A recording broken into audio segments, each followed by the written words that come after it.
రాజన్న సిరిసిల్ల జిల్లా వేములవాడ పట్టణంలో వినాయక నిమజ్జనోత్సవాలు భక్తి శ్రద్ధలతో వైభవంగా జరుగుతున్నాయి.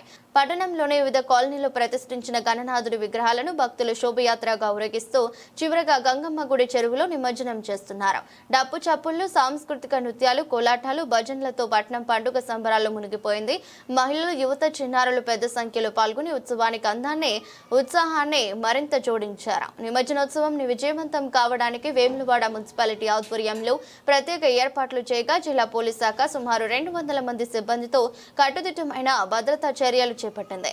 రాత్రి వరకు జరగనున్న ఈ వేడుకలకు ఎలాంటి అవాంఛనీయ సంఘటనలు లేకుండా భక్తి ఆనందాల మధ్య ముగియనున్నాయి. మేము ప్రతి సంవత్సరం వినాయకుడిని నిలబెడుతున్నాం.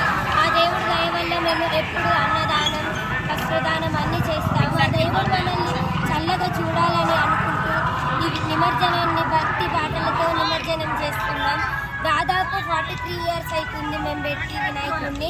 అందరు దేవుణ్ణి చల్లగా చూడాలని మొక్కుకుంటున్నాం. గణపతి ఈరోజు మహాలక్ష్మి 4వ వార్డు నుంచి వినాయకుడు ఎడ్లబండి తీసుకురావడం జరిగింది. అలాగే గత 10 సంవత్సరాల నుంచి వినాయకుడు ఎడ్లబండి తీసుకొస్తాం. అందరికీ కాకుండా వెరైటీ ఉండాలని ప్రతి సంవత్సరం ఎడ్లబండి తీసుకొస్తాం. ఈరోజు ప్రజలందరూ చాలా సంతోషపడుతున్నారు. అది మాకు సంతోషంగా ఉంది. వినాయక చవితి నిమజ్జనం సందర్భంలో వినాయక చవితి నిమజ్జనంకి మా గల్లీలోని వినాయకుడిని 9 రోజులు ఎంతో ఆప్యాయతో ప్రేమతో పూజించి ఈరోజు మేము నిమజ్జనం చేయబోతున్నాము. ఇది చాలా ఘనంగా కోలాటాలతో అందరూ మహిళలతో ఎంతో ఘనంగా జరగబోతోంది. 9 రోజులు నైవేద్యాలు మరియు పూలు పత్రులతో ఎంతో బాగా పూజించిన మేము బాధ మరియు ఆనందంతో ఈరోజు వినాయక చవితి సందర్భాన్ని నిమజ్జనంతో జరుపుకొని ముగిస్తున్నాం. ధన్యవాదాలు. 10 సంవత్సరాల నుండి ఎడ్ల బండి మీద తేవడం జరుగుతుంది. 4వ వార్డు మహాలక్ష్మి వీధి వినాయకుడి నామకరణంగా చేయడం జరుగుతుంది ఈ రోజు నుండి. జై వినాయక.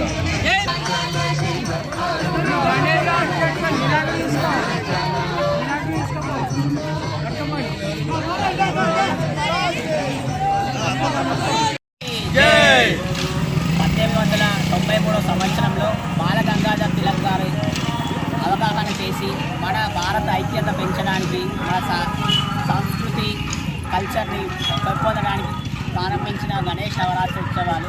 దీని ముఖ్య ఉద్దేశం ఏంటంటే భారతీయులు ఒకప్పుడు, ఇప్పుడు టెక్నాలజీ ఉంది కానీ ఒకప్పుడు టెక్నాలజీ లేదు, ఒకళ్ళొక్కరు కలుసుకోవడానికి లేదు. అప్పుడు బ్రిటిష్ రాజ్యాలు ఉన్నాయి, నిజాం ప్రభుత్వ పరిపాలన ఉన్నప్పుడు మనల్ని ఎన్నో అరచకలకు గురై చేశారు. సో ఐక్యత పెంచుకోవడానికి ఎలా కలవాలనడానికి మనకి గణేష్ ఉత్సవాన్ని మండపాల్లాగా ఏర్పాటు చేసి పూజలు చేసుకుంటూ ఇలా ఒక నిమజ్జనం రోజు ఒక ర్యాలీగా వెళ్తూ మన ఒక్కొక్కల భావాలను స్వేచ్ఛ పంచుకుంటూ చేసుకునే దానికోసం 1893 సంవత్సరంలో ఈ గణేష్ ఉత్సవాలు ప్రారంభించబడ్డాయి. దీని తర్వాత తరంలో శివాజీ మహారాజ్ గారు కూడా దీన్ని పెంపొందించారు. అలా మన హిందూ ఐక్యతని పెంపొందిస్తూ మన ఈ సభా సాంప్రదాయాలు ఇప్పుడు వస్తుంది. సో ఇప్పుడు మనం దీన్ని ఎంతో ఆహ్లాదకరంగా, ఎంతో ఉత్సాహంగా జరుపుకుంటూ మన సంస్కృతి సాంప్రదాయాన్ని ముందు తరానికి చేరవేరాలని, ఇలాంటి పండుగలు ఎన్నో జరగాలని, గొప్పగా జరగాలని, గణనాథుని ఆశీస్సులు మనందరి మీద ఉండాలని కోరుకుంటూ జై బోలో గణేష్ మహారాజ్కి. ఈరోజు వేములవాడ పట్టణ ప్రజలందరికీ వినాయక నిమజ్జనం శుభాకాంక్షలు. అలానే ఈరోజు మేము చాలా సంతోషంగా, చాలా హ్యాపీగా జరుపుకుంటున్నాము. అందరము కోలాటం వేసుకుంటా ట్రెడిషనల్ దుస్తులతో అందరం ఒకేలాగా వేసుకుని చాలా మంచిగా కోలాటం వేసుకుంటూ వస్తున్నాము. మా వినాయకుడు ఇప్పుడు 43వ వార్షికోత్సవం మాది చాలా సంతోషంగా, చాలా హ్యాపీగా జరిగింది.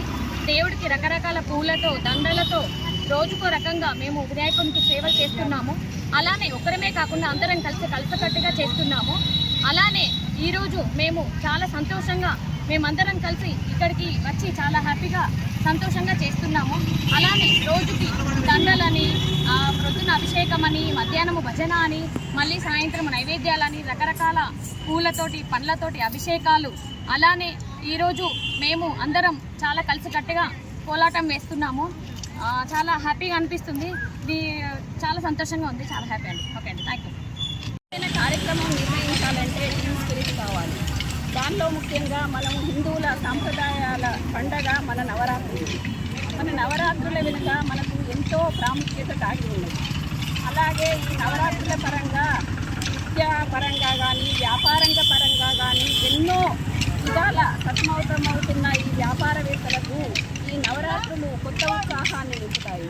ఎలా అంటే భక్తిపరంగా ఆనందంగా పూజలకు రావడం, వినాయకుడిని కొలవడం, దీని ద్వారా మనలో లోపల శుద్ధచేతన అవస్థ అనేది మనసు అనేది ఉత్సాహంగా అవుతుంది.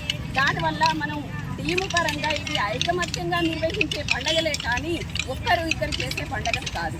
ఈ వినాయక చవితి ప్రాముఖ్యత ఏంటంటే 21 పట్టితోటి మనం కొలుస్తాం. సిద్ధి బుద్ధి వినాయకుడు అని 2 పొద్దున సాయంత్రం పూజలు చేస్తాం. సిద్ధి బుద్ధి వినాయకుడు అంటే పొద్దున హారతి మరియు సాయంత్రం హారతి. సాయంత్రం హారతిలో ఇట్లా మేము ఒక కార్యక్రమం నిర్వహించి దాంట్లో భాగంగా మేము ఏం చేస్తామంటే భజనలు, ఒకరోజు భజనలు, ఒకరోజు దీపాలు, ఒకరోజు కుంకుమ పూజలు ఇలా నిర్వహించుకొని ఒకరోజు కోలాటాలు, ఒకరోజు ఆ స్వామికి మహా నైవేద్యాలు నిర్వహిస్తాం. ఎందుకంటే ఏది నిర్వహించినా రకరకాల మనస్తత్వాలు కలుస్తాయి అందులో. దాంట్లో పరంగా మనం ఒకటి చేద్దాము అని ఇది చేద్దాము అది చేద్దాము అనే భావనలు పంచుకోవడం వల్ల సమన్వయంగా మేమందరం దాంట్లో ఎంత ఉత్సాహం చూడండి. మేము 9 రోజుల నుంచి మహిళలమంతా ఒకే టైంకి రావడం, మాకు ఒక టైం అనేది అలవడింది. వచ్చి మాట్లాడుకోవడం, సరదాగా కబుర్లు చెప్పుకోవడం, ఆ దేవుని గురించి మాట్లాడుకోవడం, పోటీగా మంగళహారతులు పాడడం, భజనలు చేయడం ఇలా చాలా మాకు ఉత్సాహం